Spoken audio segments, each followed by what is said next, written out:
हाँ जी, तो आज हम स्टार्ट करेंगे थर्मल फिजिक्स।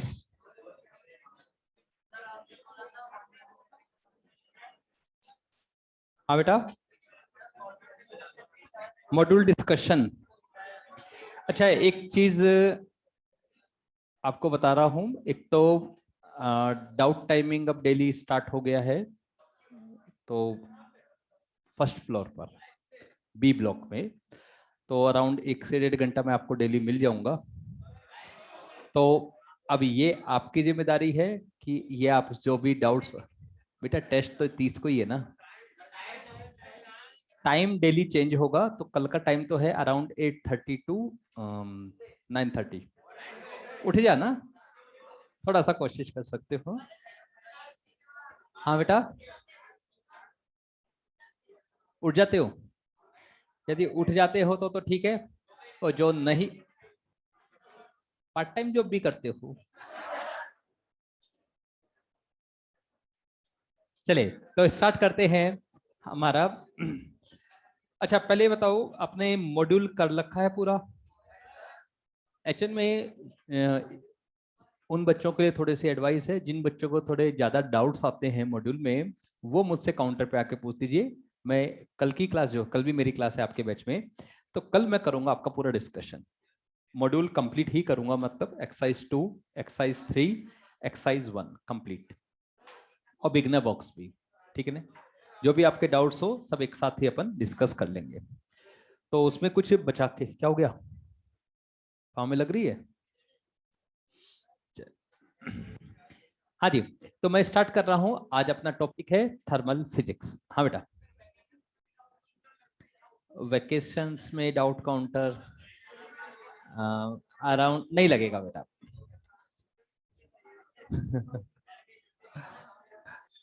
मेरी एक फिलॉसफी है, जियो और जीने दो। इवन मैं ही चाहूंगा कि ये 5 to 6 डेज आपको जो ब्रेक मिलता है, 1 मिनट, 5 to 6 डेज का जो आपको ये ब्रेक मिलता है, अपने आप को भी थोड़ा सा माइंड को फ्रेश अप कर लीजिए। हाँ बेटा, कॉमन टेस्ट है। चले,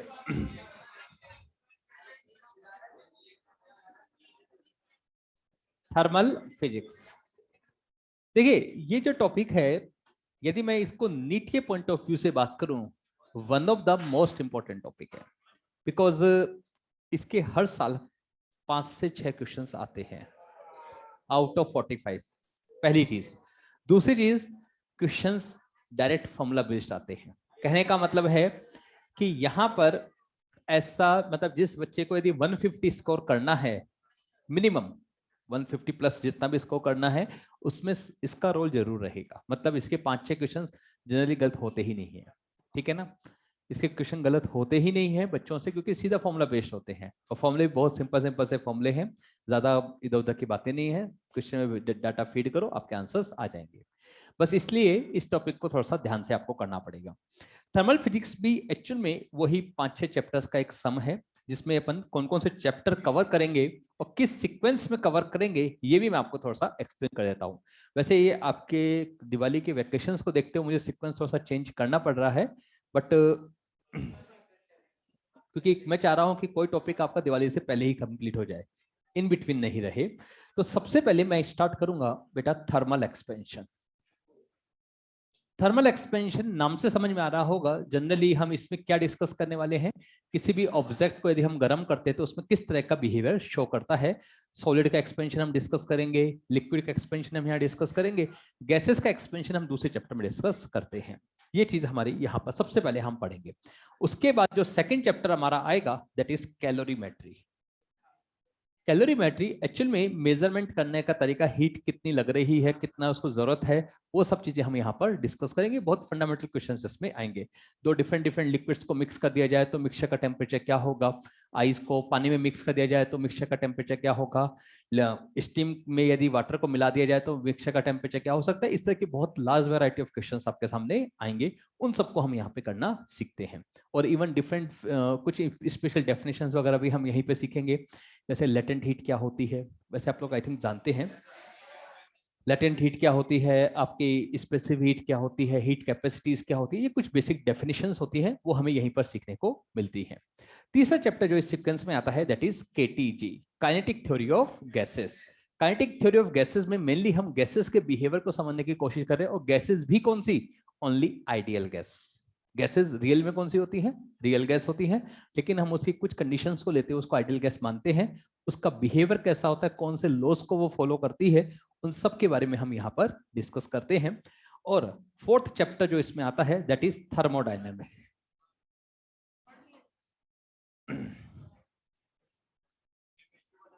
हाँ जी, केमिस्ट्री में आप पढ़ चुके हैं थर्मोडायनेमिक्स, लेकिन वो धीरे धीरे थर्मोडायनेमिक्स स्टार्ट जरूर हुआ था, लेकिन धीरे धीरे उसका डेविएशन धीरे धीरे थर्मोकेमिस्ट्री की तरफ चला गया था। मतलब वो सेकंड लॉ की भी बात करते हैं तो वो सिर्फ एंथैल्पी एनर्जी उनके बारे में बात करते हैं। हम एंथैल्पी वर्ड पूरे चैप्टर में यूज नहीं करेंगे, हम उसकी जगह कुछ डिफरेंट यूज करेंगे। थर्मोडायनेमिक्स में मेनली हमारे 2 लॉज ही पढ़ने, वैसे तो आपने 3 लॉज पढ़े होंगे, first law of thermodynamics, second and third. Zero law तो मैं आज ही बता दूंगा, उसकी चिंता मत करो। हाँ जी, बात आ रही है जैसे सेकंड लॉ ऑफ थर्मोडायनेमिक्स वो अलग तरीके से एनालिसिस करते हैं, हम बिल्कुल अलग तरीके से लेके जाएंगे।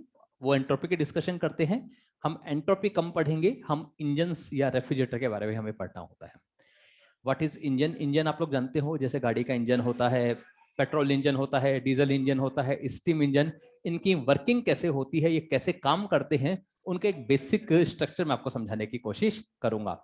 और उसी का एक एप्लीकेशन आता है दैट इज रेफ्रिजरेटर, वो कैसे काम करता है, रेफ्रिजरेटर की फंक्शनिंग क्या होती है, किस तरह से उसको वर्किंग होती है, क्या चीजें उसके लिए इंपॉर्टेंट होती हैं। जैसे इंजन्स वगैरह में बड़ा इंपॉर्टेंट होता है इफिशियंसी। इसी तरह से जब रेफ्रिजरेटर की बात होती है वहां पर हम यूज करते हैं कोफिशिएंट ऑफ परफॉर्मेंस, परफॉर्मेंस उनकी कैसी है, हर रेफ्रिजरेटर के ऊपर लिखा हुआ आता है, एसी के ऊपर भी लिखा हुआ आएगा कोफिशिएंट ऑफ परफॉर्मेंस। नंबर आता है 8-9, रेफ्रिजरेटर का लगभग 8 से 9 के बीच में होता है, एसी लगभग 2 से 3 के बीच में होता है। और सबसे लास्ट में आता है मोड ऑफ हीट ट्रांसफर।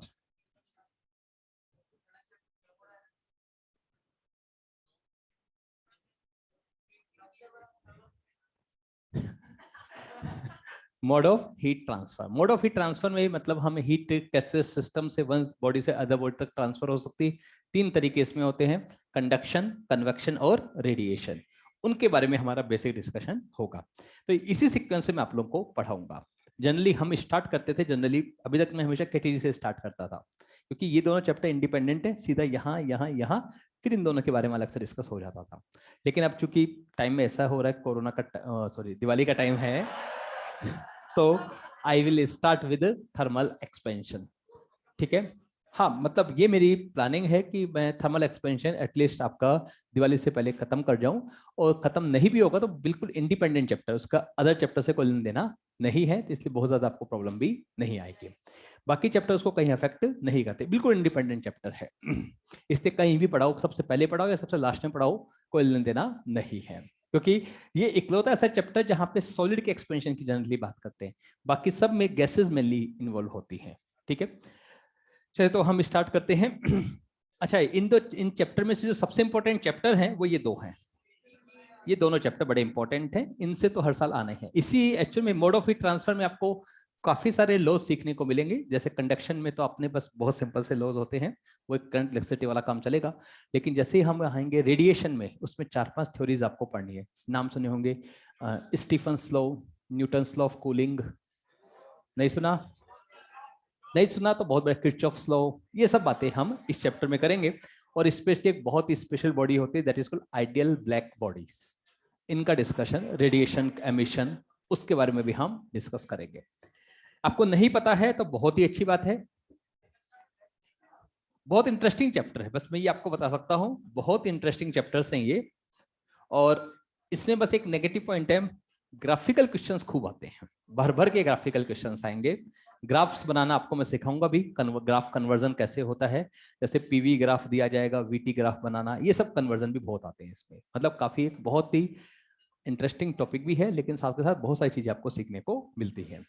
चलिए, तो सबसे पहले आज जो मैं वर्ड स्टार्ट कर रहा हूं, मैं आज का डिस्कशन अपना स्टार्ट करूंगा, पहला वर्ड दैट इज टेम्परेचर। हाँ जी, टेम्परेचर क्या होता है, वहीं से मैं अपनी बात को स्टार्ट कर रहा हूं। प्लीज कोई भी नहीं बोलेगा, अब सिर्फ आपको सुनना है। टेम्परेचर जो होता है, सिंपल लैंग्वेज में कहें, सिंपल डेफिनेशन हो सकती है, डिग्री ऑफ हॉटनेस और coldness of a body is called temperature. तो लिखना स्टार्ट करें, temperature.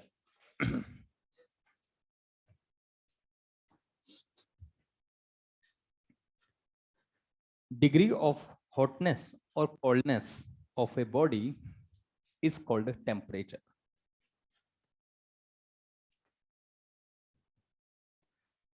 Degree of hotness or coldness of a body is called temperature।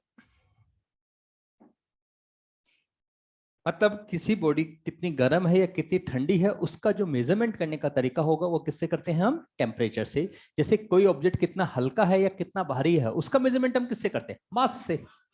इसी तरह से हम कोई भी ऑब्जेक्ट कितना गर्म है या कितना ठंडा है, वो मेजरमेंट किससे होगा? टेम्परेचर की हेल्प से हम करते हैं। अच्छा, बात आती है टेम्परेचर को मेजर कैसे किया जाता है। इसके लिए डिफरेंट डिफरेंट स्केल्स हम यूज करते हैं, जिनमें से 3 स्टैंडर्ड स्केल्स हैं। पहला degree Celsius, degree Fahrenheit and kelvin. अच्छा, इन तीनों में से ऐसा यूनिट कौन सी है? बहुत बढ़िया, ये सब आपको एक्चुअली पहले से पता है। ठीक है, ये ऐसा यूनिट आपकी होती है। मतलब जब भी कभी हम क्वेश्चंस यूज में इसको सोल्व करेंगे तो हमेशा temperature must be in kelvin. इसकी डायमेंशन क्या होती है?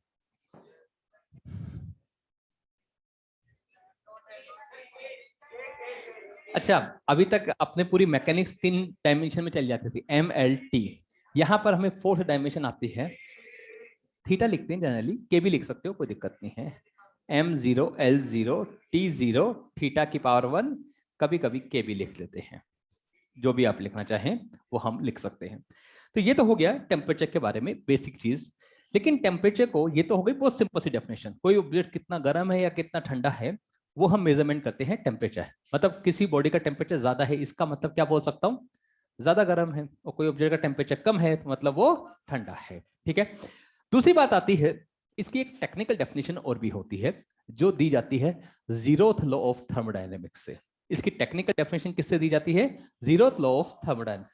0th लॉ ऑफ थर्मोडायनेमिक्स क्या कहता है वो मैं बताऊंगा, लेकिन उससे पहले एक वर्ड आपको अच्छे से क्लियर होना चाहिए, दैट इज थर्मल इक्विलिब्रियम। वैसे इक्विलिब्रियम के बारे में बहुत अच्छे से आप लोग जानते हैं, 2 तरह के इक्विलिब्रियम ऑलरेडी आप डिस्कस कर चुके हैं। Translatory equilibrium, net force must be 0। Rotational equilibrium, net torque must be 0। तीसरा वर्ड हम यहाँ पे ला रहे हैं, that is thermal equilibrium. 2 bodies A and B thermal equilibrium में कब होंगी बेटा? जब दोनों का कौन सी प्रॉपर्टी सेम हो, that property is called temperature. तो इसको कहा गया, इस स्टेटमेंट को कहने का थोड़ा तरीका डिफरेंट किया गया कि 2 बॉडीज हैं ए और बी, जो किसी तीसरी बॉडी के साथ क्या है? थर्मल इक्विलिब्रियम में है। ए और बी किसके साथ थर्मल इक्विलिब्रियम में है? सी के साथ इक्विलिब्रियम में है। तो मैं ये कह सकता हूं कि ए और बी भी आपस में क्या होंगे? थर्मल इक्विलिब्रियम में होंगे। मतलब तीनों की कौन सी प्रॉपर्टी सेम होगी? That property is called temperature. इनकी इंटेंसिटी सेम होगी? पता नहीं। इनका क्या सेम होगा? पता नहीं। पर क्या कंफर्मली सेम होगा? टेम्परेचर। प्रेशर सेम हो? पता नहीं। वॉल्यूम सेम हो? पता नहीं। लेकिन किस प्रॉपर्टी को हम एग्जैक्टली सेम कह सकते हैं? टेम्परेचर। यदि थर्मल इक्विलिब्रियम में है तो ये बात हम यहां पर कह सकते हैं। इसी तरह से इसको डिफाइन किया गया था। इसको 0th लॉ क्यों बोलते हैं? बिकॉज इसकी डेफिनेशन एक्चुअली बनाई गई थी फर्स्ट लॉ और सेकंड लॉ के बाद में, इसलिए इसको 0th लॉ नाम, क्योंकि सबसे फंडामेंटल चीज है। टेम्परेचर जब तक नहीं पता होगा तब तक हम आगे का क्या डिस्कशन करें। ठीक है, अच्छा अब बात आती है, किसी बॉडी का टेम्परेचर की कोई रेंज है क्या? कहां से कहां तक बढ़ाया जा सकता है, कम कितना से कितना किया जा सकता है? हाँ जी, मैक्सिमम कितना कर सकते हो? अच्छा, किसी चीज को गर्म करना स्टार्ट करते हो। अच्छा, सबसे पहले सोचने की कोशिश करते हैं, मान लो हमारे पास एक सॉलिड सब्सटेंस है, इसको यदि मैं गर्म करना स्टार्ट करता हूं, बढ़ाता जा रहा हूं, सबसे पहले क्या होगा? ये अपने टेम्परेचर को राइज करना स्टार्ट करेगा। कब तक राइज करेगा बेटा? मेल्टिंग पॉइंट तक ही आएगा। ये कहां पर आएगा? मेल्टिंग पॉइंट पर आता है। और हर एक सब्सटेंस का मेल्टिंग पॉइंट अलग अलग होता है। अच्छा, मेल्टिंग पॉइंट क्या होता है? Temperature at which solid is converting into liquid. अब यहां पे एक बार पूरा मेल्ट हो चुका है, उसके बाद क्या होगा? यदि फिर भी मैं इसको गर्म करते जा रहा हूं, अब ये अपना टेम्परेचर राइज करेगा। और कब तक? जब तक ये बॉइलिंग पॉइंट पर नहीं आ जाता है। बॉइलिंग पॉइंट कौन सा पॉइंट होता है? एक यूनिक टेम्परेचर होता है जहां पे liquid is converting into vapour, gases phase में वो आ जाता है। फिर भी मैंने हीट देना, एनर्जी देना बंद नहीं किया, मतलब गर्म करना बंद नहीं किया, तो क्या होगा? टेम्परेचर बढ़ता जाएगा, बढ़ता जाएगा, बढ़ता जाएगा, बढ़ता जाएगा। एक समय ऐसा आएगा, ये धीरे धीरे गैसेस जो है आयनिक फॉर्म में कन्वर्ट होना स्टार्ट हो जाती है। वो एक नई स्टेट कहलाती है, that is called plasma state. ये एक्चुअली मैटर की फोर्थ स्टेज हम बोलते हैं। इसमें क्या होता है, गैसेस जो होती हैं वो नॉर्मल फॉर्म में नहीं रहकर आयनिक फॉर्म में हो जाती है। एक्चुअल में सन की जो सरफेसेस पे इसमें बहुत सारी गैसेस प्रेजेंट हैं, बट वो सब किस फॉर्मेट में मिलेंगी? आयन फॉर्म में। इवन आपको आयरन भी वहां मिलेगा तो किस फॉर्म में मिलेगा? आयनिक फॉर्म, गैसेस फॉर्म में आपको मिल सकता है। डिफरेंट डिफरेंट गैसेस सब आयनिक फॉर्म में, क्योंकि इतने हाई टेम्परेचर पे जो आउटर शेल के इलेक्ट्रॉन तो कब के भाग चुके होंगे। एक वर्ड आपने सुना होगा, ionisation energy. Ionisation energy 13.6 Z square by N square, सब सुना होगा। इतनी एनर्जी मिली तो भागना तय है, मतलब हम तो इतना गर्म कर चुके तो भागना तो पहले तय हो चुका था, मतलब वो सब कुछ आयनिक फॉर्म में हो जाता है। और आयनिक फॉर्म होने के कारण एक नई चीज उसमें आने लगती है, वो इलेक्ट्रिक फील्ड और मैग्नेटिक फील्ड में भी रेस्पॉन्स करना स्टार्ट कर देता है। अभी तक ये क्या थे? न्यूट्रल होते हैं, जितने प्रोटॉन थे उतने इलेक्ट्रॉन्स थे, कोई इश्यू नहीं था। लेकिन यहां पर आकर इलेक्ट्रॉन डेफिनेटली बाहर चले गए हैं, तो ये आयन फॉर्म में आ गया है। अब वो इलेक्ट्रिक फील्ड को भी रेस्पॉन्स करेगा as well as magnetic field को भी रेस्पॉन्स करने लगता है। ये थोड़ा सा नई फेज आपकी आ जाती है, मतलब इसको सिर्फ गैसेस की प्रॉपर्टी से पूरी तरह से समझा नहीं जा सकता, अलग स्टेट आपको यहां बनानी पड़ती है। वैसे हाईएस्ट टेम्परेचर जो अभी तक देखा गया है लेबोरेटरी में, वो तो अराउंड है 10⁸ केल्विन, जो ऑब्टेन किया जा चुका है लेबोरेटरी के अंदर। सन के टेम्परेचर के अप्रोक्सीमेटली काफी करीब है ये। सन की सरफेस का जो टेम्परेचर है, सरफेस का टेम्परेचर आइडिया है आपको?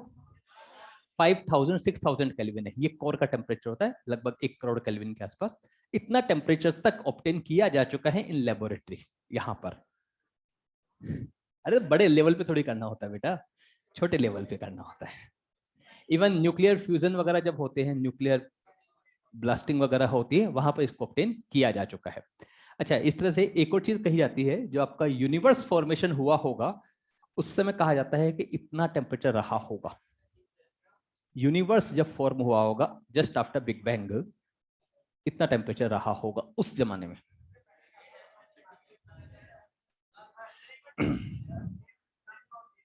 हाँ, नहीं नहीं नहीं, लिखना है इसमें कुछ नहीं, ये तो सिर्फ बताने के लिए नॉलेज है। हाँ जी, ये तो हुआ रेंज का अपर लिमिट। अब कम करते हैं।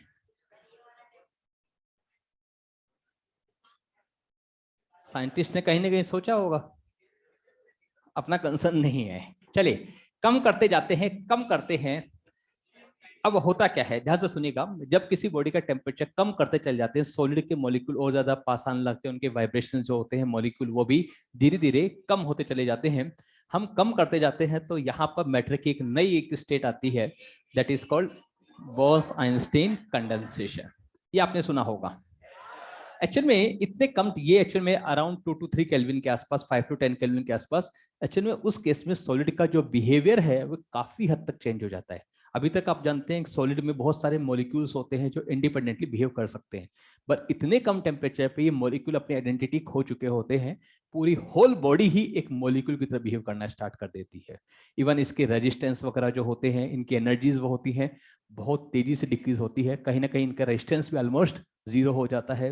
मतलब आप ये मान सकते हो सुपर कंडक्टर जैसे सिचुएशन है, बहुत कुछ चेंज हो जाता है। तो इसको बिल्कुल अलग तरीके से इसको स्टडी किया जाता है। ठीक है, सुपर फ्लूइड भी बन जाते हैं जिसमें विस्कस फोर्स ही जीरो हो जाता है। बहुत कुछ चेंज हो जाता है इतने कम टेम्परेचर के अंदर। तो ये अलग ही डिपार्टमेंट हो जाता है, लेकिन इसकी भी एक रेंज है। किसी भी बॉडी का टेम्परेचर हम लोएस्ट कितना कर सकते हैं? 0 केल्विन, ये लोअर लिमिट है। 0 भी नहीं ऑब्टेन किया गया है आज तक। जो ऑब्टेन किया गया है लेबोरेटरी में 10⁻⁻8 केल्विन तक ऑब्टेन किया जा चुका है। ठीक है, अभी करंटली 2 दिन पहले ही ऑब्टेन किया है, मतलब काफी -273.15 तक पहुंच गए हैं ऑलमोस्ट, कहने की कोशिश ये है इतने कम टेम्परेचर। अच्छा, एक चीज मैं आपको बता देता हूं, ये पूरी एक ब्रांच है, ये रिसर्च का इश्यू है, ये रिसर्च का इश्यू है। हम यहां पे हैं, हम बस यहां हैं बिकॉज हम 11th में हैं। ये beyond your scope, beyond your scope. अच्छा, एक चीज मैं आपको बताता हूं, इस पूरी इसकी पूरी एक साइंस है, इसको एक नाम भी दिया जाता है, दैट इज कॉल्ड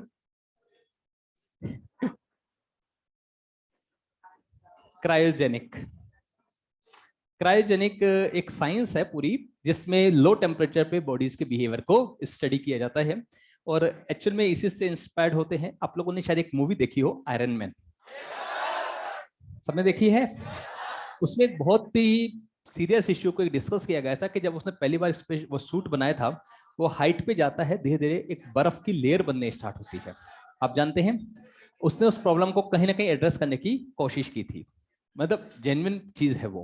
और यही होता है जब भी कोई स्पेस शिप यदि स्पेस में भेजा जाता है, तो सबसे बड़ी प्रॉब्लम होती है जो फ्यूल उसके अंदर भरा होता है, जो बर्नआउट होता है, हाइड्रोजन जनरली हम यूज करते हैं, वो बर्नआउट होती है, जिससे आपका रॉकेट ऊपर जा रहा होता है। लेकिन जैसे जैसे हाइट पे जाता है, टेम्परेचर बहुत तेजी से फॉल होना स्टार्ट होता है। वैसे मैं आपको एक आइडिया देने की कोशिश करूं कि जो यूनिवर्स बना था तब टेम्परेचर मैंने कहा था इतना है, पर करंटली टेम्परेचर कितना है ऑन एवरेज, ध्यान रखना, ऑन एवरेज है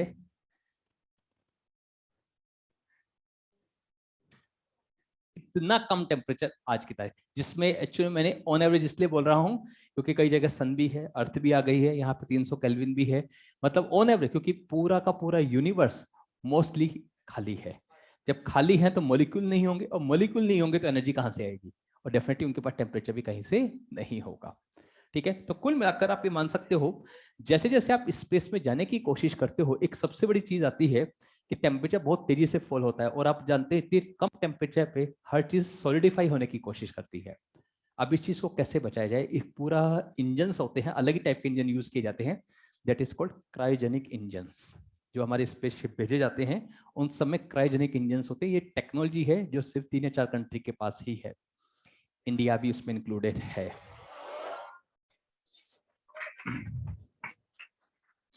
ये आप बात में कर लीजिएगा, इसके लिए आपके पास पूरे अगली क्लास तक 24 आवर्स है, घर पे खूब बजाइएगा ताली, कोई मना नहीं कर रहा है। हाँ जी, इवन इसका आजकल एक मेडिकल साइंस में भी इसका यूज करने लगे हैं। इवन आप लोग जानते हैं अम्बिकल कोड जो होती है, आजकल उसको भी स्टोर किया जाता है, क्योंकि एक्चुअल में ये एक बहुत ही बड़ा एक स्कोप है। अगले स्टेम सेल्स वगैरह का हम यूज करने की सोचे नेक्स्ट करंट 20-30 ईयर्स में। टेक्नोलॉजी अभी आई नहीं है, क्योंकि कहा जाता है उसमें मोस्ट एक्टिव सेल्स होती है जो पूरे ऑर्गन्स को डेवलप कर सकती है, लेकिन अभी तक ऐसी टेक्नोलॉजी बना नहीं पाई है, पर बन सकती है फ्यूचर में, तो उसका काफी अच्छा यूज किया जाता है, उसमें ये टेक्नोलॉजी यूज की जाती है। इसमें जनरली जो हम अम्बिकल कोड होती है उसको स्टोर किया जाता है अराउंड -200 डिग्री सेल्सियस पर।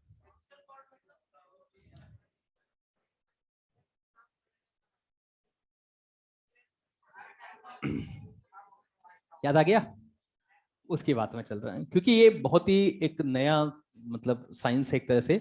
इतने कम टेम्परेचर पे उसको स्टोर किया जाता है, क्योंकि वो हाइबरनेशन में रहती है, उसको कभी भी आप यूज कर सकते हैं। तो बहुत ही एक नया फील्ड है, और मैं उम्मीद कर रहा हूँ आप में से कोई ना कोई इस फील्ड में जरूर काम करे।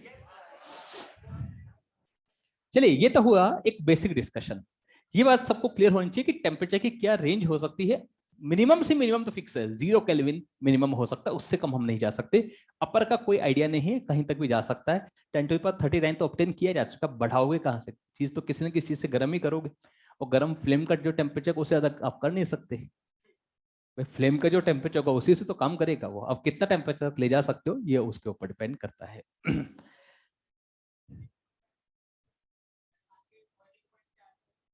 नहीं, अभी तक नाम नहीं दिया गया है, बिकॉज एक्चुअल में क्या है, उस पर स्टडी करना थोड़ा सा मुश्किल हो जाता है। चलिए, ये तो हुआ एक बेसिक टेम्परेचर का डिस्कशन। टेम्परेचर कैसे हम मेजर करते हैं वो भी हम डिस्कस करेंगे, लेकिन उससे पहले मैं एक वर्ड आपको और सिखाना चाह रहा हूं, दैट इज हीट।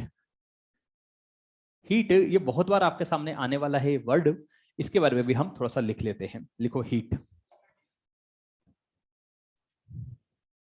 बहुत सारे डाउट पूछ रहे हैं। अच्छा, right side not visible,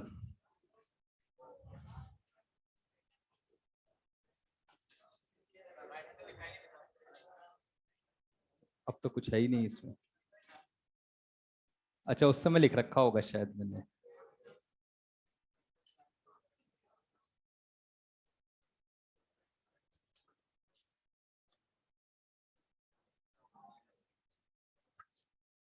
thermal equilibrium के बारे में लिखना कुछ नहीं है, बस आपको याद रखना है two bodies are in thermal equilibrium कब होंगी, जब दोनों का टेम्परेचर सेम हो।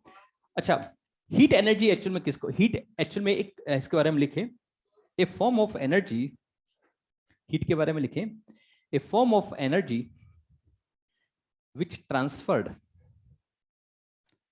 a form of energy which transferred from one body to another due to temperature difference,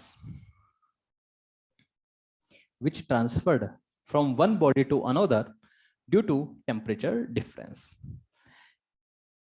मतलब हीट भी एक तरह की एनर्जी ही है जो ट्रांसफर होने वाली एनर्जी को बोलते हैं, ठीक है। जैसे आपने बहुत तरह की एनर्जी पढ़ी है, काइनेटिक एनर्जी। काइनेटिक एनर्जी क्या होती है, energy possessed by a body due to its motion। कोई यदि पार्टिकल मोशन कर रहे हैं, कोई बॉडी यदि मोशन कर रही है तो एक एनर्जी को पजेस करता है, that is called kinetic energy. इस तरह से पोटेंशियल एनर्जी क्या होती थी, energy by virtue of its configuration, जो उसका स्ट्रक्चर बनाने में जो कुछ आपने किया होगा वो सब उसका स्टोर हो जाता है, वो भी पजेस करने वाली एनर्जी है। बट हीट एक पजेस करने वाली एनर्जी का नाम नहीं है, ये ट्रांसफर होने वाली एनर्जी का नाम है, जो वन बॉडी से दूसरी बॉडी में जाती है ड्यू टू टेम्परेचर डिफरेंस। ये बड़ा इंपॉर्टेंट पार्ट है। मतलब यहां पर 2-3 वर्ड्स बड़े कंफ्यूज करते हैं। जैसे मान लीजिए एक बॉडी का टेम्परेचर T1 है और दूसरी बॉडी का टेम्परेचर T2 है, तो यहां पर यदि आपको ये दिया गया है तो T1 is greater than T2, तो आई कैन सिंपली से यहां से एक एनर्जी, यदि इन दोनों को आपस में कॉन्टेक्ट में लाया जाएगा तो यहां से एक एनर्जी ट्रांसफर होना स्टार्ट होगी from high temperature to low temperature, और जो एनर्जी ट्रांसफर हो रही होगी उसी का नाम होता है हीट एनर्जी। उसी का नाम क्या होता है, हीट एनर्जी, ठीक है। ये चीज आपको ध्यान रखनी है। हमेशा कहां से कहां ट्रांसफर होती है heat energy, high to low. ये एक नेचुरल फ्लो होता है, ये नेचुरल फ्लो होता है हाई से लो। क्या लो से हाई जा सकती है, जा सकती है, जबरदस्ती ले जाना पड़ता है। That is the process of refrigerator. Refrigerator में हमें यही करना पड़ता है, हमें लो टेम्परेचर से हाई टेम्परेचर पे हीट को फ्लो जबरदस्ती करवाना पड़ता है, खुद नहीं जाना चाहेगा, ये हमें फोर्सफुली करवाना पड़ता है, कुछ उस पर वर्क डन करना पड़ता है, तब जाके वो ट्रांसफर कर सकता है। मतलब ये सिंपल सा ध्यान रखना है, एनर्जी ट्रांसफर नेचुरली कहां से कहां फ्लो होगी, हाई टू लो। जैसे पानी नेचुरली कहां फ्लो करता है, हाई टू लो, लेकिन लो से हाई जा सकता है क्या, जा सकता है। मोटर का यूज हमें करना पड़ेगा, एक मोटर या एक हमें पंप यूज करना पड़ेगा जो डेफिनेटली एक फोर्सफुली फोर्स करेगा, ठीक है। चलिए ये बात सबको क्लियर हो गई। अच्छा एक वर्ड आता है, मुझे बताओ किस बॉडी की एनर्जी, हीट एनर्जी ज्यादा होगी, T1 या T2? एक्चुअल में ये बहुत ही एब्सर्ड क्वेश्चन है, क्योंकि हीट एनर्जी अभी मैंने बोला था पजेस करने वाली चीज को नहीं बोलते हैं। आप इसकी काइनेटिक एनर्जी ज्यादा बोल सकते हो, इसकी इंटरनल एनर्जी, जो वर्ड जो ये पजेस करते हैं that is called internal energy. आप ये बोल सकते हो इसका टेम्परेचर ज्यादा है तो इसकी इंटरनल एनर्जी ज्यादा है, इसकी इंटरनल एनर्जी कम है, पर इंटरनल एनर्जी में जो डिफरेंस है उसे कारण ये अपनी एनर्जी को ट्रांसफर करता है, उसको हम क्या बोलते हैं, हीट। इसको जनरल क्या लिखते हैं, इसको सिंबल क्यू भी लिखा जा सकता है, DQ भी लिख सकते हैं। DQ का मतलब चेंज इन हीट नहीं होता है, फिर बता देता हूं, DQ का मतलब चेंज इन हीट नहीं होता है, स्मॉल अमाउंट में हीट होता है। कम हीट दे रहे हो तो DQ, लार्ज अमाउंट में हीट दे रहे हो तो Q, ये आप लिख सकते हो, ठीक है ना। चलिए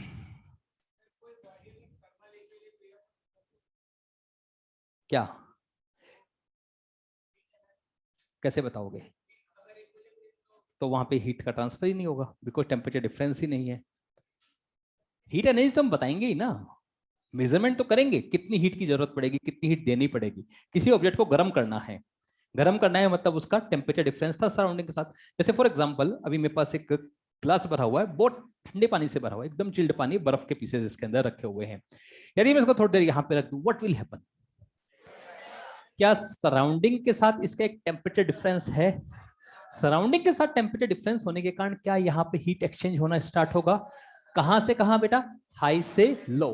थोड़ी देर बाद क्या होगा, धीरे धीरे इसका टेम्परेचर राइज होना स्टार्ट होता है। यदि गरम गरम चाय मैं यहाँ पे रख दूं तो डेफिनेटली चाय का टेम्परेचर ज्यादा था, सराउंडिंग का टेम्परेचर क्या था, कम था, ये हीट को ट्रांसफर करना स्टार्ट करेगा। इसके कारण क्या होगी, चाय धीरे धीरे ठंडी होगी, और कब तक ये ट्रांसफर चलता रहेगा, जब तक दोनों बॉडीज थर्मल इक्विलिब्रियम में ना आ जाए। इसी कारण आप जब किसी कमरे में आके बैठते हो, जैसे मान लीजिए कमरा बहुत चिल्ड हो, अचानक से आप बाहर से आते हो, आपको अचानक से ठंड लगती है, क्योंकि कमरे का टेम्परेचर बहुत कम था, आप अचानक से आए, आपकी बॉडी का टेम्परेचर हाई था, हीट अचानक से फ्लो होना स्टार्ट होगी from your surface to surrounding. आपको हीट निकलेगी तो आपको ठंड महसूस ही होने लग जाती है।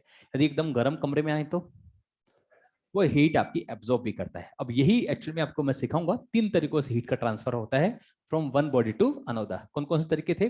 कंडक्शन, कन्वेक्शन और रेडिएशन। कि जब इन 3 तरीकों के समझोगे तभी जाकर एक नया वर्ड सीख पाओगे, इंसुलेशन। भाई मैं चाहता हूं इस कमरे को परमानेंटली एक फिक्स टेम्परेचर पे रखा जा सके। स्टील की बोतल जो अपन मेनली पर्पज यूज है वो इंसुलेशन ही प्रोवाइड कर रहा है कि आज मैंने ठंडा पानी भरा है 20 डिग्री सेल्सियस का या 15 डिग्री सेल्सियस का, वो बना रहे 15 डिग्री सेल्सियस जितनी देर तक रह सके, कैपेसिटी जितनी उसकी हो। तो जनरली आपने देखा होगा काफी कंपनियां दावा करती हैं 24 आवर्स तक पानी लगभग रहता है। चलिए, अच्छा बात ये आती है हीट को लेकर। हाँ बेटा, लो टू हाई नहीं आएगी, high to low.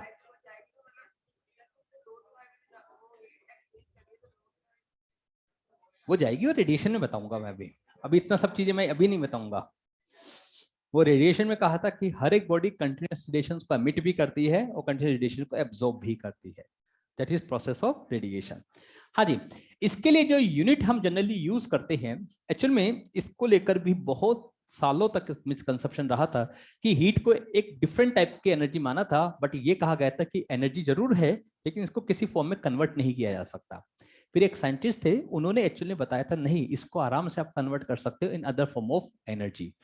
Joule. Newton नहीं थे भाई, हर जगह न्यूटन नहीं चलते हैं, ठीक है। और एक्चुअल में उन्होंने ये बताया था कि जो वर्क है वो can be converted into heat and heat can be converted into work. Easily हम कर सकते हैं और उसी पे बेस्ड आपके बहुत सारे इंस्ट्रूमेंट हम यूज कर रहे हैं। स्टीम इंजन भी एक्चुअल में यही है, जो हीट एनर्जी एक तरह से जो एनर्जी निकल रही थी स्टीम बनने से, उसको कन्वर्ट किया था उन्होंने मैकेनिकल वर्क में, जिससे इंजन के पार्ट्स का मूवमेंट होता है।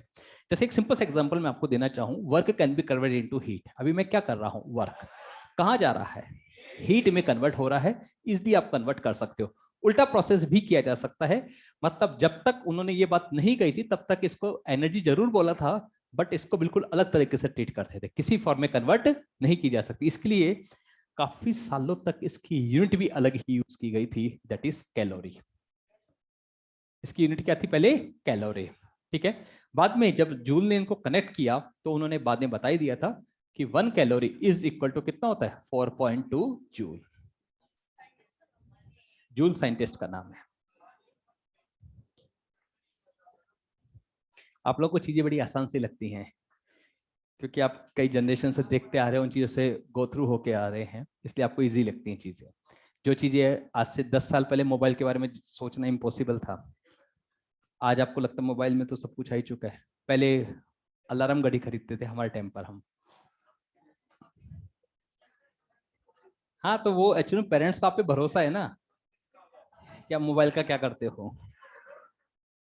हाँ जी, चलिए, तो ये बेसिक बात हुई। अब आते हैं टेम्परेचर के मेजरमेंट की, कि इन स्केल्स में कैसे हम कन्वर्ट कर सकते हैं, एक स्केल रीडिंग को दूसरे स्केल में कैसे कन्वर्ट किया जा सकता है, या कोई हमें अननोन स्केल को कैलिब्रेट करना होता है तो हम किन बातों का ध्यान रखते हैं, पहले वो मैं आपको समझा रहा हूं।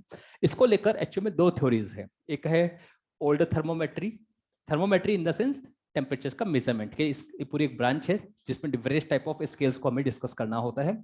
एक है ओल्ड थर्मोमेट्री, एक है न्यू थर्मोमेट्री। ओल्ड थर्मोमेट्री ही हमारे कोर्स में है, न्यू वाली नहीं है। बट एनसीईआरटी में न्यू के बारे में बहुत कुछ बताया हुआ है पर पूछते कभी नहीं है, ठीक है। नीट ने कभी आज तक नहीं पूछा है, फिर भी मैं आपको एक ब्रीफ आइडिया जरूर दूंगा। ओल्ड के बारे में ज्यादा बताऊंगा, न्यू के बारे में हल्का सा एक ब्रीफ आइडिया आपको दे दूंगा, ताकि क्वेश्चंस में कभी यूज करना पड़ जाए तो आराम से उसको यूज कर सके। चलिए, तो सबसे पहले हम स्टार्ट करते हैं, कोई भी स्केल को डिजाइन करते समय किन बातों का ध्यान रखना पड़ता है। तो लिखिए, to measure temperature, to measure temperature, पूरा लिखो नोट लगा के, to measure temperature we have to define, to measure temperature we have to define 2 fix points. Even यदि कोई भी स्केल आपको बनाना है, सबसे पहला काम क्या होता है, आपको 2 फिक्स पॉइंट डिफाइन करने पड़ते हैं। उनके नाम भी होते हैं। पहला होता है लोअर फिक्स पॉइंट, जिसको कभी कभी हम आइस पॉइंट भी कह देते हैं। और दूसरा होता है अपर फिक्स पॉइंट, इसको हम कहते हैं स्टीम पॉइंट।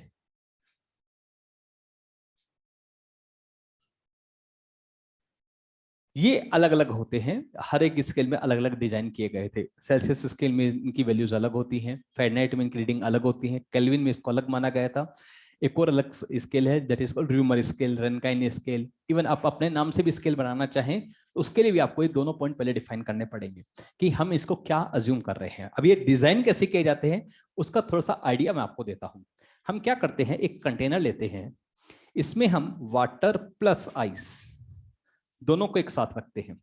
ये आपको एक्चुअली में थोड़ा आगे जाके समझ में और अच्छे से आएगा कि वाटर और आइस दोनों एक साथ सिर्फ एक ही पॉइंट पे रह सकते हैं, that is called melting point. That is called melting, दोनों एक साथ एक ही पॉइंट पे रह सकते हैं, मेल्टिंग पॉइंट पर। अब क्या करते हैं, इसमें भरा हुआ है आइस और वाटर। हमने क्या किया, मान लो मुझे ये स्केल को ही कैलिब्रेट करना है, मतलब मैं इसको as a normal scale use करना चाहता हूँ टेम्परेचर मेजर करने के लिए आपकी बॉडी का, लेकिन पहले मुझे इसको कैलिब्रेट करना पड़ेगा। कैलिब्रेट करने का मतलब कहीं ना कहीं रीडिंग तो बनाऊंगा, स्केल 0 1 2 3 कहाँ लिखूं, तो पहले इसको मैं कैलिब्रेट कर रहा हूँ। क्या करते हैं, इसको यहाँ ले जाते हैं, इस कंटेनर के अंदर डिप कर देते हैं, थोड़ी देर तक रखते हैं। आपको पता है जब तक थोड़ी देर में रखूंगा तो क्या दोनों थर्मल इक्विलिब्रियम में आएंगे।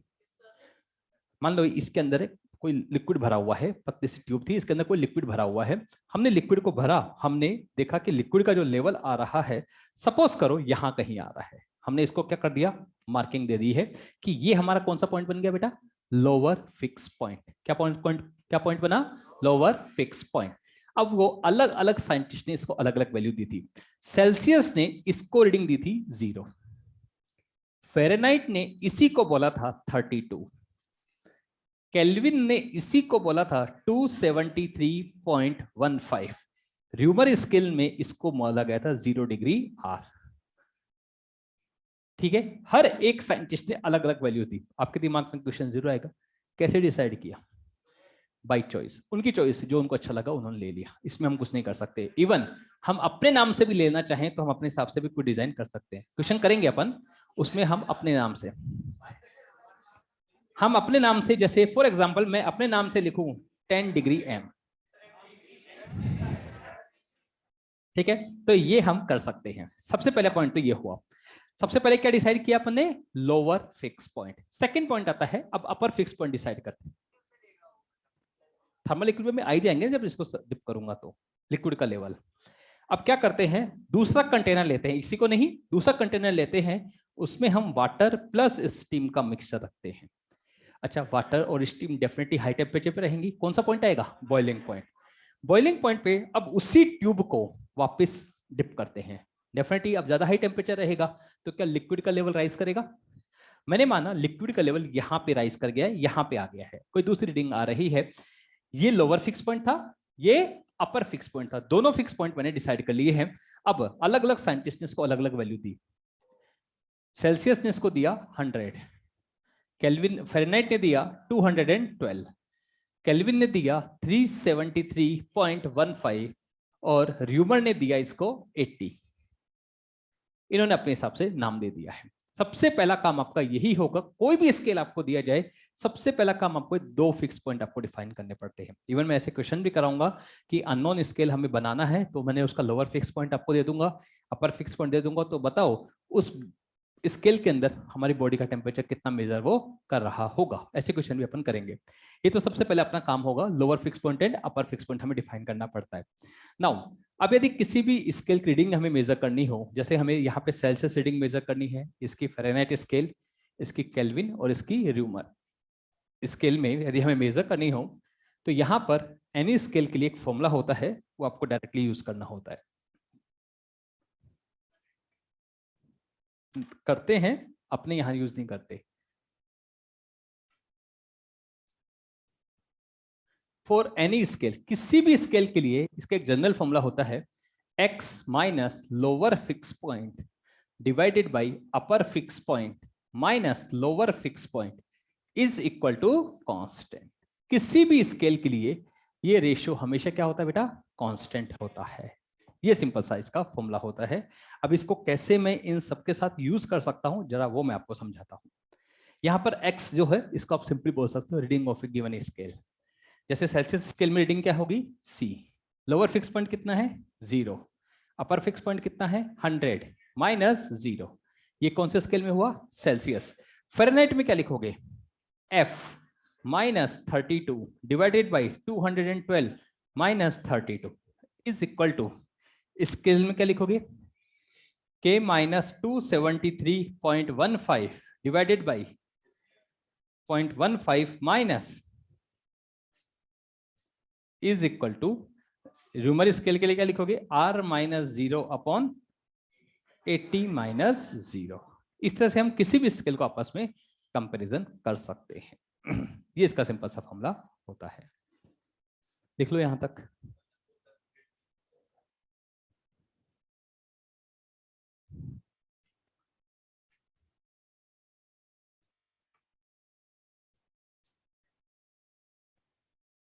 लोअर फिक्स पॉइंट,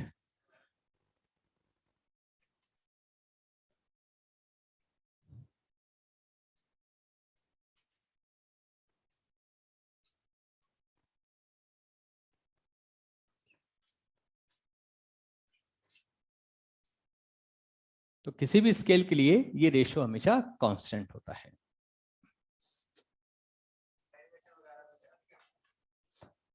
एक्चुअली में इसका डेरिवेशन एज कोई डेरिवेशन नहीं है, बस इसको बनाया जा सकता है डेरिवेशन के लायक। बना के बताऊं? चलो ये एच में आपके ऊपर छोड़ दिया, जिस किसी को डेरिवेशन जानना हो क्लास के बाद मुझसे पूछ लेगा, ठीक है? क्योंकि डेरिवेशन एच में सच कोई डेरिवेशन है नहीं, ये एच में स्लोप को मेजर करके बनाया जाता है। बस स्लोप को मेजर करना है कि स्ट्रेट लाइन का स्लोप आप जानते हैं y/x होता है, उससे प्रूव होता है। र्यूमर स्केल कोर्स में नहीं है, ध्यान रखना, बस आपकी नॉलेज के लिए ऐसे बता दिया मैंने। हमारे काम के बस 3 स्केल हैं, मतलब क्वेश्चंस तो मैं 3 के ही कराऊंगा।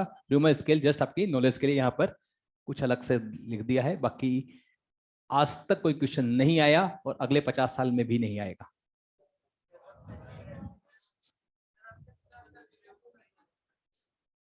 हाँ बेटा, हाँ जी, लिख लिया आप लोगों ने? अच्छा, एक चीज और आती है, इसी फॉर्मूले को एक नया फॉर्मेट भी हम यहाँ पे बना सकते हैं। C-0 को हम बोल सकते हैं delta C divided by 100 is equal to delta F by 180 is equal to delta K by 100 is equal to delta R by 80 is equal to, यदि कोई अननोन स्केल हो, delta X upon number of divisions. मतलब हम कितने divisions कर रहे हैं उस स्केल में, उसको ये मेंशन करता है। यहाँ पे डेल्टा C बताता है चेंज इन टेम्परेचर। किसी बॉडी का टेम्परेचर हम चेंज कर रहे हो, सेल्सियस में चेंज करेंगे तो फ़ारेनहाइट में कितने का चेंज होगा, केल्विन में कितने का चेंज होगा, र्यूमर स्केल में कितने का चेंज होगा, उसका आइडिया हम इस फॉर्मूले से करते हैं। तो भी मैं इसको बाद में डिस्कस करूंगा, पहले हमारा डिस्कशन इस पॉइंट को लेकर रहेगा। इसमें मैं डिफरेंट स्केल्स के बारे में आप लोगों से अब डिस्कस करता हूँ। तो मेनली कितने स्केल्स हमें याद करने हैं? 3। तीनों का कन्वर्जन आपको अच्छे से आना चाहिए कि फ़ारेनहाइट में रीडिंग दी गई है तो केल्विन में कैसे बदलेंगे, सेल्सियस में कैसे बदलेंगे, ये चीज आपको आनी चाहिए। र्यूमर में बदलना आता है नहीं आता, डजेंट मैटर, हमें तो 3 स्केल हमारे लिए इंपॉर्टेंट है। और वैसे भी मैंने जो मेरा ऑब्जर्वेशन है वो इतना है कि आपके पेपर में जो आते हैं 2 ही यूनिट में स्पेशली आती हैं, सेल्सियस और केल्विन, मेनली यही 2 आते हैं। तो इन 2 को आपको अच्छे से कन्वर्जन आपको आना चाहिए। हाँ जी, लिख लिया आप लोगों ने? चलिए, तो पहले मैं आपको इसके कुछ बेसिक चीजें बता देता हूं। सबसे पहले हेडिंग लिखना, relation between degree Celsius and degree Fahrenheit. Relation between degree Celsius and degree Fahrenheit. Relation between degree Celsius and degree Fahrenheit.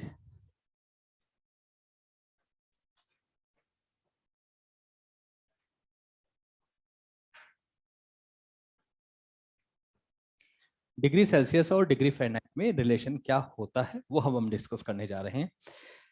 वैसे आपको मैं चीज बता दूं, ये जस्ट आपको एक कुछ इंपॉर्टेंट एस्पेक्ट के लिए था, बाकी हमेशा यही फॉर्मेट आप याद रखें, इसी फॉर्मेट में याद रखें, हमेशा हर क्वेश्चन आपसे हो जाएगा। इवन एक इंपॉर्टेंट चीज जो होती है, हर वो प्रॉपर्टी जो टेम्परेचर के साथ चेंज हो सकती है उसको एज ए स्केल हम यूज कर सकते हैं। कैसे? जैसे मैंने कहा कि मेरे पास एक रोड है जो टेम्परेचर बढ़ाने के साथ साथ उसकी लेंथ भी बढ़ती चली जाती है, तो वो भी एज ए स्केल में यूज कर सकता हूं। जैसे फॉर एग्जांपल मैंने कहा 0 डिग्री सेल्सियस पे उसकी लेंथ थी 10 सेंटीमीटर, और जब मैंने उसका टेम्परेचर 100 डिग्री सेल्सियस कर देता हूं तो उसकी लेंथ हो जाती है 15 सेंटीमीटर। इसका मतलब ये हुआ कि यदि मैं 40 डिग्री सेल्सियस का टेम्परेचर करूंगा तो क्या कोई डिफरेंट लेंथ होगी? ना वो 10 होगी ना वो 15 होगी, उनके बीच में कोई ना कोई वैल्यू आ जाएगी। हम उसकी लेंथ को डायरेक्टली कनेक्ट कर सकते हैं किसके साथ? टेम्परेचर के साथ, कि इतना डिग्री सेल्सियस पे बिल्कुल यूनिटरी मेथड आप लगा के कर सकते हो, कोई दिक्कत, लीनियर रिलेशनशिप यहाँ पर होल्ड करती है। ठीक है, दूसरी बात यहाँ पर आती है, सिर्फ ये नहीं है, हम बहुत सारी चीजें चेंज कर सकते हैं। जैसे प्लेटिनम वायर का जो रेजिस्टेंस होता है वो भी टेम्परेचर डिपेंडेंट होता है, उसको भी एज ए स्केल यूज किया जा सकता है। कहने का सेंस है 10 ओम रेजिस्टेंस था 0 डिग्री सेल्सियस पे, 15 ओम हो गया एट 100 डिग्री सेल्सियस, तो बताओ 12 ओम कब हुआ होगा, ये हम आराम से कनेक्ट कर सकते हैं। जस्ट उसको जो 10 ओम था उसको लोअर फिक्स पॉइंट मानेंगे और 16 ओम को क्या मानेंगे? अपर फिक्स पॉइंट। आराम से इसमें सेटअप कर सकते हो। ठीक है, वो क्वेश्चन मैं आपको करवाऊंगा, वो चिंता करने की जरूरत नहीं है। और भी क्या प्रॉपर्टी हो सकती है जो हम यूज कर सकते हैं? सोचो। आर यू श्योर कि टेम्परेचर पे लीनियरली डिपेंडेंट है? बस ये पता था कि टेम्परेचर के साथ चेंज होती है, बट ये नहीं पता था कि लीनियरली होती है कि नहीं होती है, इसलिए उसको यूज नहीं कर सकते। हमें सिर्फ वो प्रॉपर्टी चाहिए जो लीनियरली चेंज होती है, किसके साथ? टेम्परेचर के साथ। जैसे length of A road linearly change होती है, ठीक है, प्लेटिनम वायर का रेजिस्टेंस लीनियरली चेंज होता है। और भी मैं आपको बताता हूं, प्रेशर जो होता है एक कंटेनर के अंदर, यदि हमें आइडियल गैस भर दे और वॉल्यूम फिक्स कर दे तो उसको हम टेम्परेचर देते जाएंगे तो उसका प्रेशर बढ़ता चला जाता है, ये भी लीनियरली वेरी करता है, इसको भी यूज किया जा सकता है। इवन प्रेशर को कांस्टेंट करके हम वॉल्यूम को भी चेंज कर सकते हैं, वो भी लीनियरली चेंज होता है। आइडियल गैस इक्वेशन से आप कह सकते हो PV equals to mu R T. NRT N use करते हो आप? बहुत बढ़िया, क्योंकि बाकी कई जगह केमिस्ट्री में म्यू यूज करते हैं, मुझे मजबूरन म्यू यूज करना पड़ता है, मैं हमेशा एन यूज करता हूँ। एन ही करते हो ना? एक्चुअली में आगे जाके वही प्रॉब्लम मैं पहले ही बता चुका हूँ, सिंबल्स की बहुत कमी आएगी हमारे पास, वो एक ही एन बहुत जगह चलेगा, इसलिए वो शॉर्टेज। नहीं, मैं एन ही यूज करता हूँ, बट कंफ्यूजन एक्चुअली में बहुत सारे हो जाते हैं। अभी थोड़े दिनों बाद अब एन आप फ्रीक्वेंसी के लिए भी यूज करने लग जाओगे तो फिर मैं कुछ नहीं कर सकता।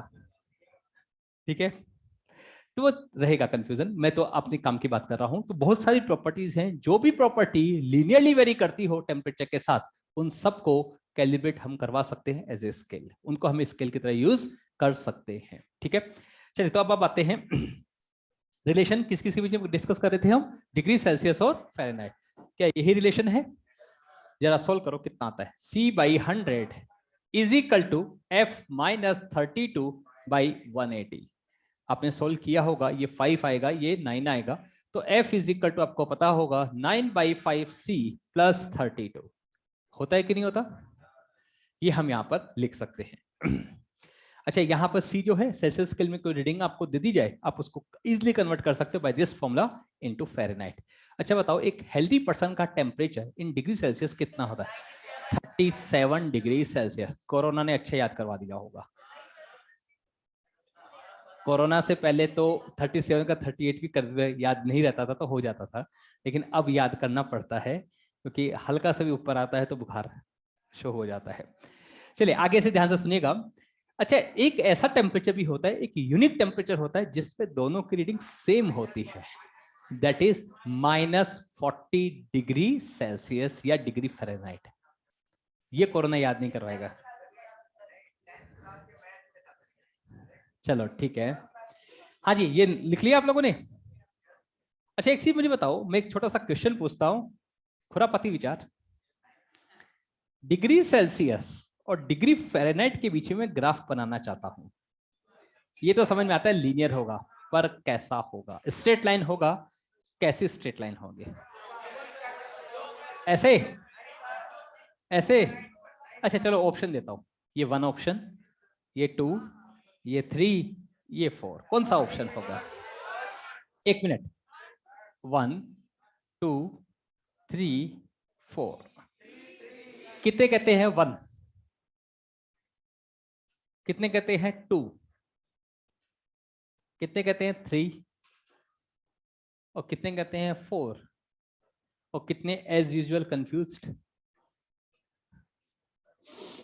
एक्चुअल में इसका आंसर आएगा 3। लॉजिक बिल्कुल सही होना चाहिए।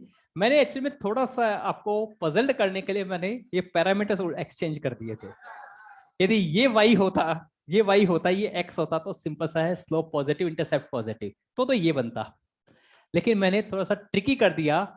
सी जो यहाँ पे लिखा है वो एक्चुअल में y बनेगा, और जो यहाँ लिखा है वो एक्चुअल में x बनेगा। तो देखिए रिलेशन क्या आएगा। एग्जाम में यही करेगा एक्चुअल में, और कुछ उसका आता भी नहीं है। हाँ जी, तो बताओ c इज इक्वल टू क्या बनेगा बेटा? 5/9f minus 160/9। ये एक्चुअल में बन के आएगा। यदि आप इसी को कन्वर्ट करोगे ना तो ये निकल के आएगा। तो ग्राफ कैसा होगा बेटा? Like this. ये जो इंटरसेप्ट है आप देख सकते हैं, इंटरसेप्ट क्या आएगा बेटा? नेगेटिव में 160/9। और ये स्लोप जो आएगा थीटा, वो आप लिख सकते हो। बताओ स्लोप कितना आएगा? 5/9। यहाँ पे कौन आएगा? डिग्री सेल्सियस, और यहाँ पे क्या आएगा? Degree Fahrenheit. जल्दी से आप बना लीजिए, लिख दो, उससे क्या पड़ेगा।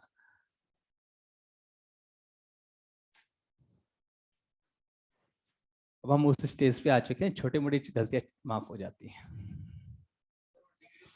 जैसे आप लोगों ने जनरली आज की मैथमेटिक्स अपन देखते हैं, अब उनको एग्जैक्ट आंसर कम चाहिए होते हैं, आजकल अप्रोक्सीमेटी मिल जाता है तो हम समझ जाते हैं। छोटे बच्चे तब 4-4 डेसिमल तक सोल्व करते रहते थे।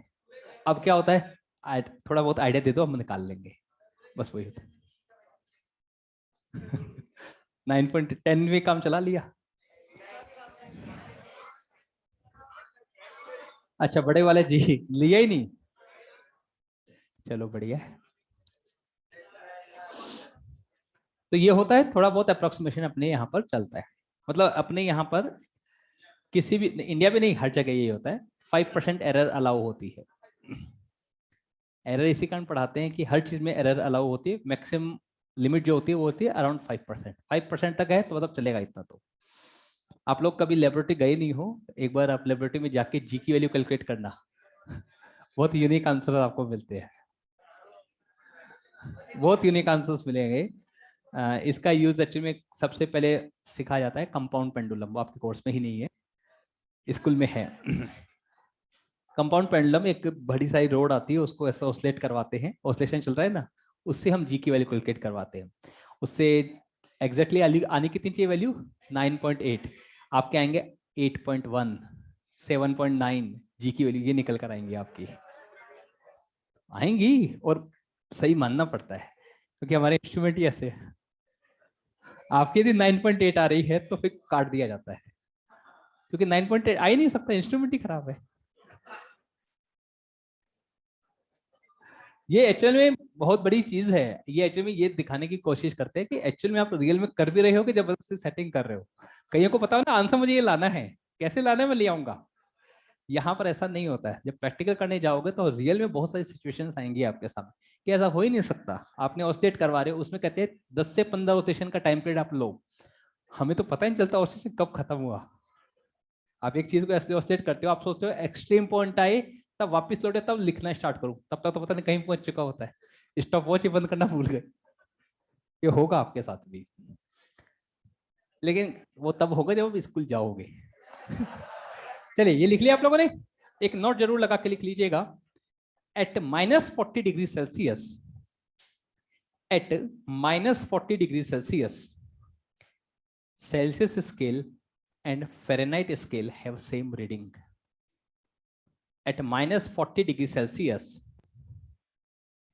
at -40 degrees Celsius, Celsius scale and Fahrenheit scale at has same reading. दोनों की रीडिंग क्या होती है? सेम होती है। ये तो हो गया सेल्सियस और फारेनहाइट के बीच में रिलेशन आपको चाहिए तो इसको यूज आप कर सकते हो। इनको भी यूज नहीं करना हो तो फंडामेंटल चीज तो आपके पास है ही। ये आप याद रखें, इससे सारे क्वेश्चंस आपके हो जाएंगे। कौन सा? ये चेंज वाला है। चेंज अलग टाइप के क्वेश्चन, जैसे मैंने कहा एक बॉडी का टेम्परेचर ने 10 डिग्री सेल्सियस बढ़ा दिया तो फारेनहाइट में कितने का चेंज होगा, तब ये लगाना होता है। ऊपर वाला की जरूरत नहीं पड़ेगी, चेंज वाले के लिए ओनली ये वाला फॉर्मूला। हाँ जी, सेकंड लिखो, relation between degree Celsius and kelvin. Relation between degree Celsius and kelvin. Kelvin और डिग्री सेल्सियस में क्या रिलेशन होता है? हाँ जी, फॉर्मूले से आपको समझ में आ रहा होगा, C/100 is equal to K minus 273.15 divided by 100। Cancel हो गया, तो K की वैल्यू कितनी आ गई बेटा? C plus 273। कैलकुलेशन के लिए एक्चुअल में 273 ही हम यूज करते हैं। इसका मतलब ये होगा कि यदि कोई टेम्परेचर आपको डिग्री सेल्सियस में दिया गया हो और आपको केल्विन में कन्वर्ट करना हो तो क्या करना पड़ेगा? Just add 273। और उल्टा भी करना पड़ सकता है, केल्विन में कोई टेम्परेचर दिया गया हो, डिग्री सेल्सियस में कन्वर्ट करना हो, जस्ट माइनस आपको करना है 273, आपको कन्वर्जन हो जाएगा। वैसे मैं आपको बता दूं, ज्यादातर यूज इन दो का होता है, डिग्री सेल्सियस और केल्विन। फ़ारेनहाइट तो जस्ट कोई आपको जबरदस्ती पजल्ड करने की कोशिश करे तो ही यूज होता है, अदरवाइज वो यूज नहीं होता है। पर हमारा तो टारगेटेड क्वेश्चन कुछ और सोल्व करवाना होता है। हाँ जी, अच्छा एक चीज बताओ, क्या ये दोनों रीडिंग कभी सेम हो सकती है? केल्विन और डिग्री सेल्सियस कभी भी इनकी वैल्यू कभी सेम नहीं हो सकती है। डिग्री सेल्सियस और फ़ारेनहाइट की सेम हो सकती थी -40 पर, ठीक है। इसी तरह से क्या केल्विन और फ़ारेनहाइट की रीडिंग कभी सेम हो सकती है? हो सकती है। और केल्विन और फ़ारेनहाइट की रीडिंग सेम हो सकती है। मेरा पहला क्वेश्चन आज वही है, किस टेम्परेचर पे दोनों रीडिंग सेम होती है? ये लिख लिया आप लोगों ने? हाँ जी, पहला क्वेश्चन लिखो आज का। पहला क्वेश्चन आज का, एट व्हाट टेम्परेचर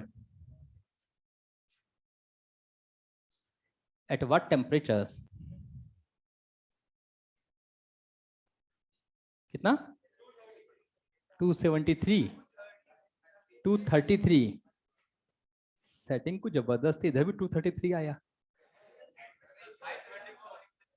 एक्चुअल में आंसर आएगा 574.25 केल्विन। लिखो, at what temperature Celsius, sorry, kelvin scale, at what temperature kelvin scale and Fahrenheit scale have same reading?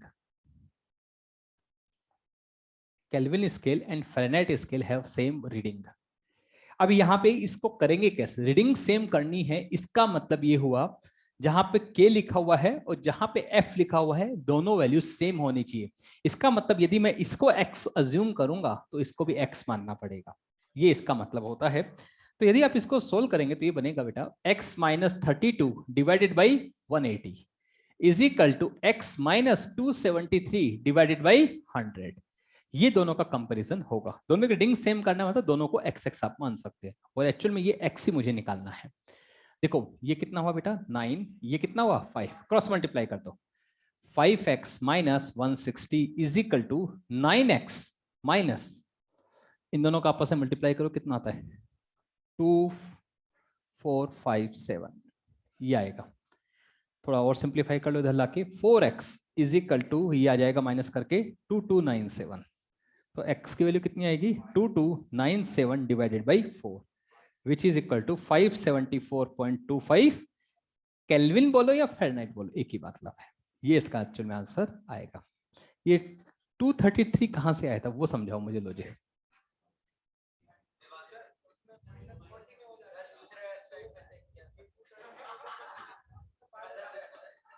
अच्छा अच्छा, ये इसका आंसर होना चाहिए। क्लियर है सबको? इस टेम्परेचर पे दोनों रीडिंग सेम होती हैं। चलो नेक्स्ट क्वेश्चन लिखो। अच्छा एक चीज बताओ, एक हेल्दी पर्सन का टेम्परेचर फ़ारेनहाइट पे कितना होना चाहिए? 98.6, 96 पॉइंट समथिंग नहीं, 98.6 ये होना चाहिए। ठीक है, ये याद कर लिया होगा आप लोगों ने, थर्मामीटर में आपने इसी को देखा होगा। हाँ जी, चलिए एक और क्वेश्चन लिखो। At what temperature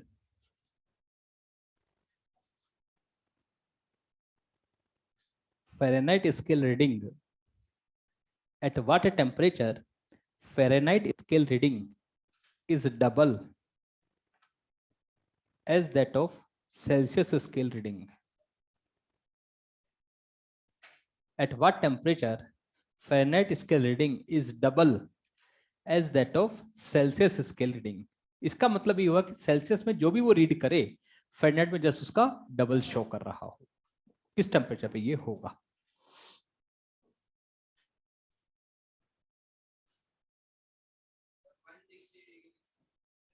one 160 degree Celsius या डिग्री फ़ारेनहाइट?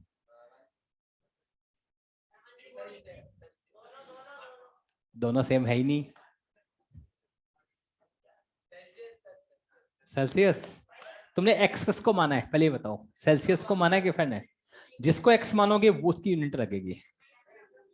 160 डिग्री सेल्सियस या 320 डिग्री फ़ारेनहाइट, ये आप कह सकते हो। देखो कैसे करेंगे, फॉर्मूला बहुत सिंपल सा है, यही दो चीजें आपको यूज करनी है इस बार। बस ये ध्यान रखना है, सेल्सियस को यदि x मानोगे तो फ़ारेनहाइट को 2x मानना है। ठीक है, तो सेल्सियस को मैंने लिखा x by 100 is equal to 2x minus 32 divided by 180।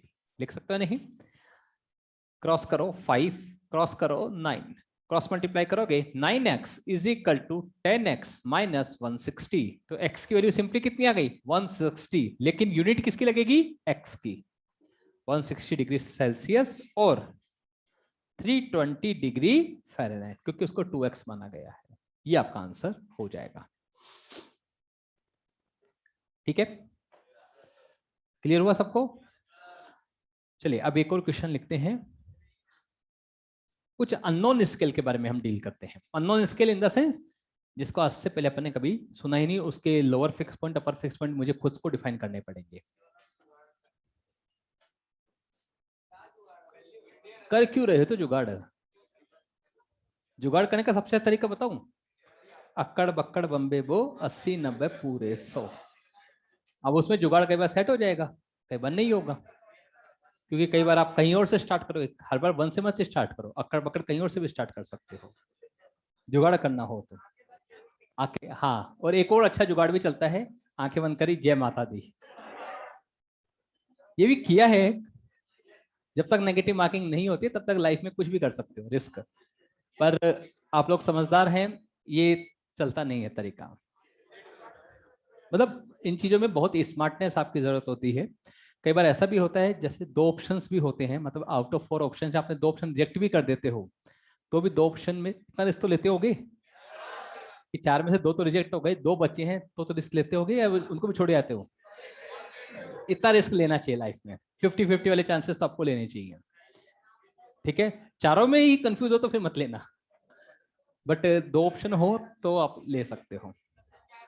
और कोशिश ऐसे किया करो, जैसे कई बार ऑप्शंस होते हैं, आप ऐसे देखा करो कि ऑप्शंस कहीं एडप्टली चेंजेस तो नहीं हो रहे हैं। एडप्टली चेंजेस तो नहीं, जैसे वैल्यूज जो आ रही हैं अचानक से कुछ अजीब सी वैल्यू तो नहीं लिखी हुई है। अजीब सी value generally most probable chances होते हैं, जैसे 10 20 15.5 30। तो कॉमन सेंस आता है कि 15.5 ऐसा अजीब सा नंबर क्यों दिया है, तो वहां पे थोड़ा जाने की कोशिश करो। और हिट एंड ट्रायल मेथड भी होते हैं बहुत सारे की वैल्यूज फीड करके देखने की कोशिश करो, बहुत बार होता है। चलो आओ आगे लिखो next question. An unknown thermometer, next question लिखे। An unknown thermometer has lower fix point, an unknown thermometer has lower fix point 10 degree A and upper fix point 160 degree A. ए एक्चुअल में इसलिए नाम दिया गया है क्योंकि सी एफ और के तो पहले यूज हो चुके हैं, ए कुछ भी है अननोन नाम देना था, ए दे दिया अपन ने, कुछ भी नाम दे सकते हैं। लोअर फिक्स पॉइंट है 10 डिग्री और अपर कितना है 160। Find temperature of healthy person in given scale. Find temperature of healthy person in given scale. अच्छा, हम इस स्केल को किसके साथ कैलिब्रेट करेंगे? सेल्सियस के साथ। सेल्सियस के साथ कैलिब्रेट करो, मतलब क्योंकि सेल्सियस में आपको हेल्दी पर्सन की रीडिंग आपको ऑलरेडी पता है कितनी, 37। मतलब क्वेश्चन को लिटरली मैं कहना चाहूं तो ये कहना चाह रहा है कि जो सेल्सियस 37 रीड करेगा, ये स्केल कितना रीड करेगा, ये आपको बताना है एक्चुअल में। Hit and trial.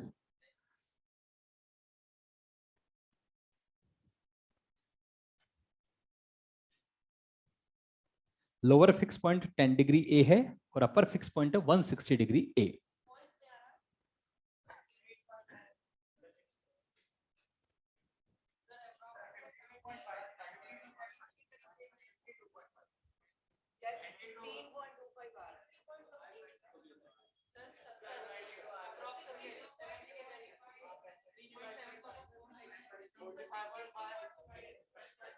60 65.5 ये करेक्ट आंसर है। कहां कहां से यूनिक यूनिक आंसर आप लेके आ रहे हो, एक सिंपल मैथमेटिक्स नहीं कर पा रहे हो। देखो इधर सब बच्चे इधर ध्यान से देखें और अभी आपको समझ में आएगा आप गलती कहां करते हो। मैंने अभी क्या कहा था, इसको किसके साथ कैलिब्रेट करो, अननोन को सेल्सियस, क्योंकि सेल्सियस में आपको रीडिंग पता है। क्या लिखोगे, c minus zero divided by 100 minus zero is equal to, unknown को हम ए रीडिंग देते हैं, एक्स भी मान सकते हो जो आपकी इच्छा हो, x minus 10 divided by 160 minus 10। यही तो लिखना था, सबने ये लिखा। चलो अब आती है इंपॉर्टेंट पॉइंट, यहां पर c की जगह आपको क्या लिखना था, 37। c की जगह आपको 37 लिखना है क्योंकि वो पता है ऑलरेडी। जस्ट क्या बनेगा बेटा, 37 by 100 is equal to x minus 10 by 150। आप ये 2 टाइम्स, ये 3 टाइम्स, ये उधर जाएगा 1 1 1 इज इक्वल टू कितना आएगा, 2x माइनस 20। ये आ गया 131 by 2 is equal to x। Solve करके देखिएगा, ये आएगा 65.5 डिग्री ए, ये आपकी रीडिंग आएगी।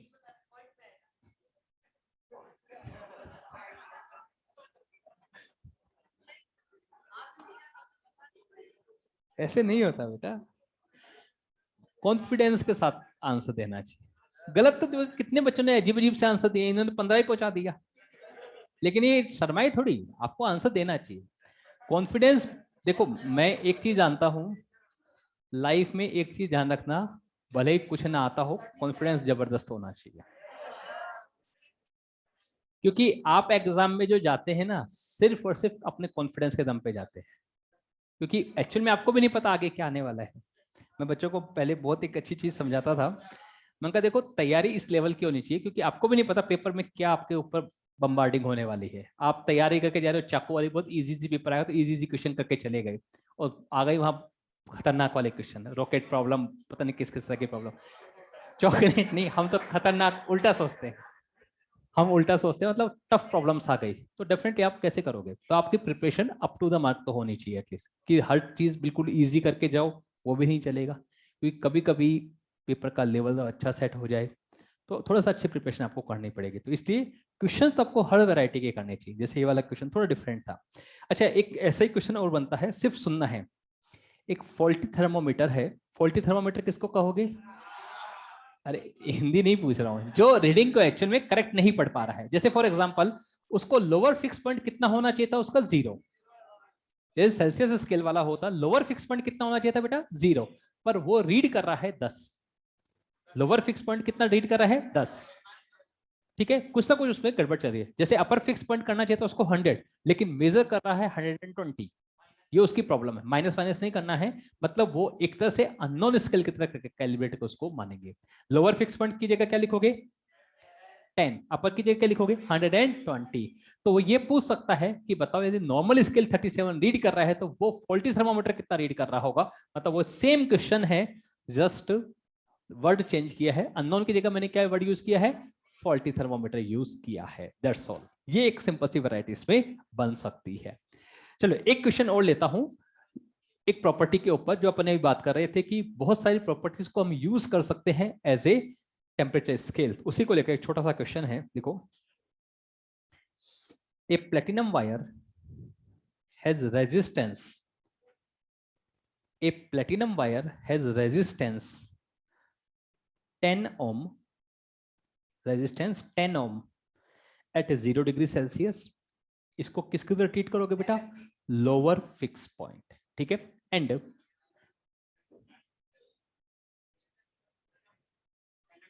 दोबारा बोल रहा हूं, a platinum wire has resistance 10 ohm at 0 degree Celsius and 16 ohm 16 ohm at 100 degree Celsius, 16 ohm at 100 degree Celsius. Find temperature at which find temperature at which its resistance will be 12 ohm. Its resistance will be 12 ohm. Celsius में बताना है आपको, क्योंकि दोनों reading आपको Celsius में पता है। तो सबसे पहले आपको क्या करना है, मुझे कोई एक स्टूडेंट बताओ मैं कैसे इनिशिएट करूं। हाँ बेटा,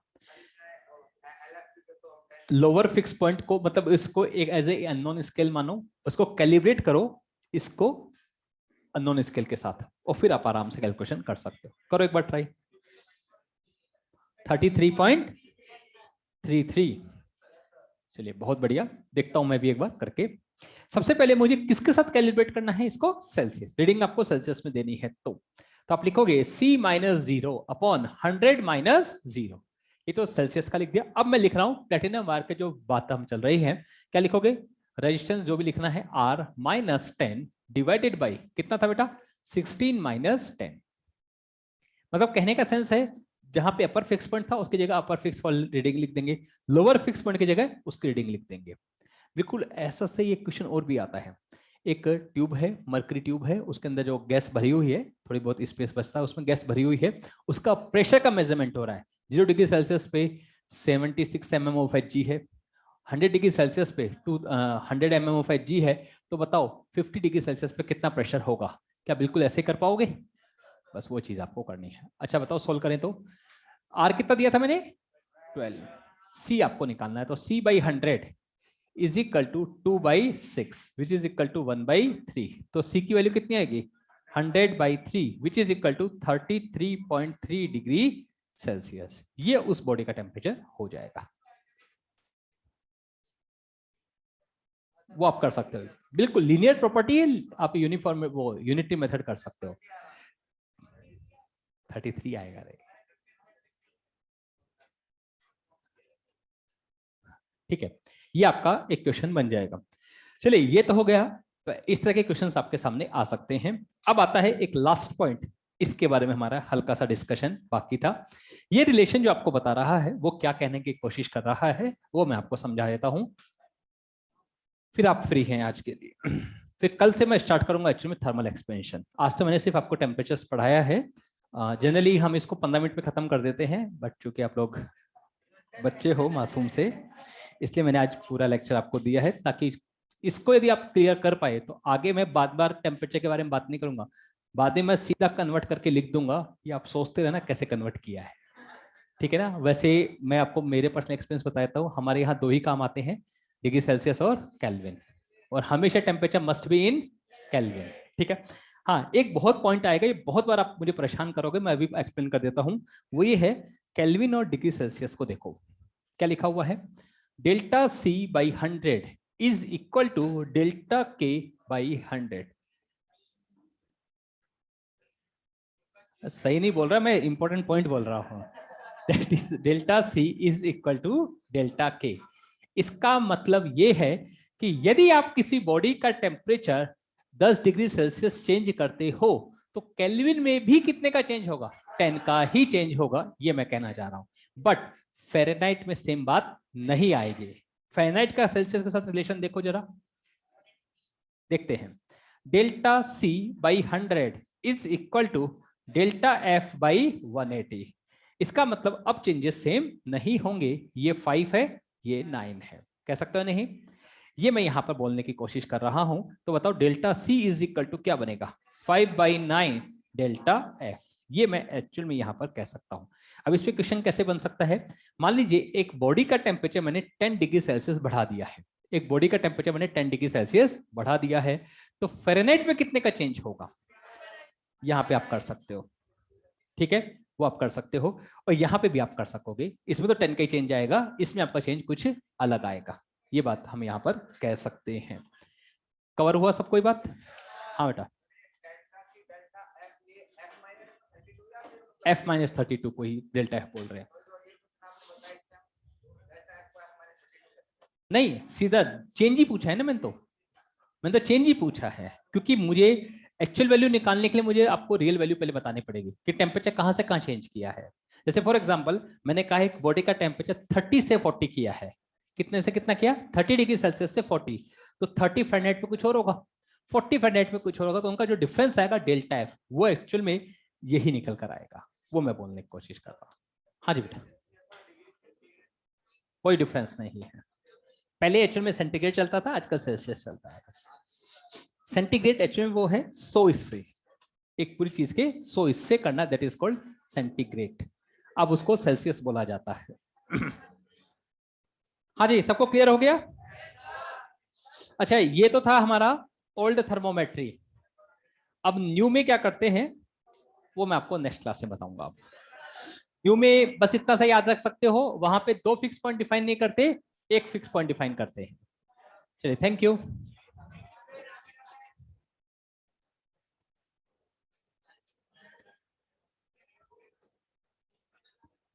हाँ जी, सबको क्लियर है?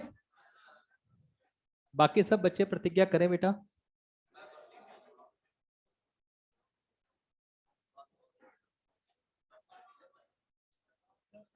चलिए, थैंक यू।